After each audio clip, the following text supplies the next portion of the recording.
మిమ్మల్ని ప్రజలు ఇంకొక విధంగా అర్థం చేసుకుంటారు. మీకే నష్టం జరుగుతుందని నేను ఓకే. జనసేన నుంచి బేతంచెల్ల శ్రీనివాస్ గారు జాయిన్ అయ్యారా? శ్రీనివాస్ గారు రైట్, కనెక్ట్ అయ్యేలోపు విజయ్ గారు మీరు ఏదో చెప్పాలనుకుంటున్నారు, ప్లీజ్ కంటిన్యూ. సార్, ఇప్పుడు వైసీపీ ప్రతినిధి మాట్లాడుతూ పేపర్ లీక్ అయింది అన్నారు. పేపర్ లీక్ అయిందా లేకపోతే ప్రాసెస్ లో ల్యాప్సెస్ ఉన్నాయా వీళ్ళకి అవగాహన లేదు. వాళ్ళ నాయకులు పూటకు ఒక మాట మాట్లాడుతున్నారు. వాళ్ళు గందరగోళంలో గజిబిజిలో ఉండి ఏ నింద వేయాలో కూడా అర్థం కానటువంటి తికమక పరిస్థితిలో వైఎస్ఆర్ కాంగ్రెస్ పార్టీ ఉంది. Point number 1. రెండోది అభ్యర్థులు చెప్పండి సార్, మిమ్మల్ని ఏం అడగడం లేదు. అభ్యర్థులు సమాధానం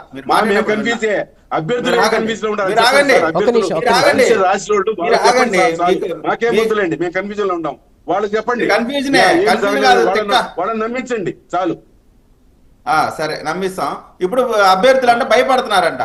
అభ్యర్థులు భయపడితే 334 కేసులు ఎందుకు వేస్తారు? వాటికి సంబంధించినటువంటి ఎన్ని రకాలైనటువంటి వాళ్ళు ఆ ఉద్యమాలు కూడా అన్ని రకాలైనటువంటి వాటిలో వాళ్ళు మాట్లాడారు. వాళ్ళు వచ్చారు, మేము గ్రీవెన్స్ వెళ్ళి పెట్టాం. వాళ్ళు వచ్చి వాళ్ళ అనుమానాలు నివృత్తి చేసుకొని రాబోయే డిఎస్సికి వాళ్ళు ప్రిపేర్ అవుతా ఉన్నారు. ఇంకా సీఎం గారు కూడా అసెంబ్లీకి రాలేదు. రాక్షసుల్లాగా కాలకేయుల్లాగా చంద్రబాబు నాయుడు గారి సతీమణిని మాట్లాడకూడని వేయకూడనటువంటి మాటలన్నీ కూడా మాట్లాడి అధికార మదంతో 151 మంది ఉన్నాం, మేము ఏమన్నా సరే మాకు చెల్లిద్ది అనేటువంటి అహంకారంతో అధికారం తలకెక్కి కొట్టుకున్నటువంటి అప్పుడు రానటువంటి పరిస్థితిలో కూడా చంద్రబాబు నాయుడు గారి పార్టీ బాధ్యత నుంచి తప్పుకోవాలా. ఆ నిరసనగా చంద్రబాబు నాయుడు గారు మాత్రమే సమావేశాలను బహిష్కరించారు తప్ప తెలుగుదేశం పార్టీకి ఉన్నటువంటి ఎమ్మెల్యేలందరూ కూడా అసెంబ్లీకి వెళ్ళి ప్రజల పక్షాన గొంతుకుగా వినిపించారు. అదేవిధంగా గతంలో ఉమ్మడి రాష్ట్రంలో పి జనార్దన్ రెడ్డి గారు 26 మంది ఉంటే 2-3 వెళ్ళి క్వశ్చన్స్ వేశారు. ఆ టైంలో ఆన్సర్స్ తీసుకున్నారు, ప్రజల పక్షాన పోరాడారు.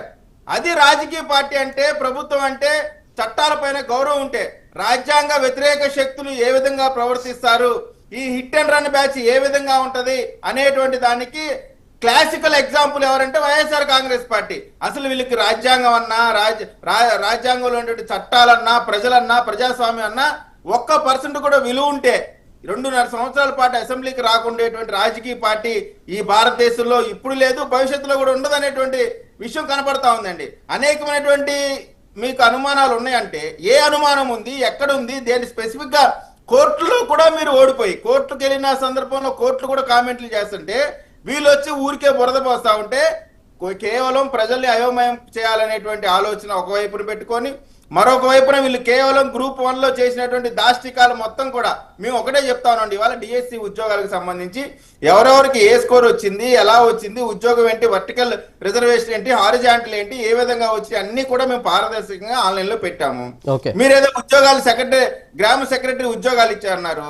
ఈ రోజుకైనా సరే ఎవరెవరు ఏ ఎగ్జామ్స్ రాశారు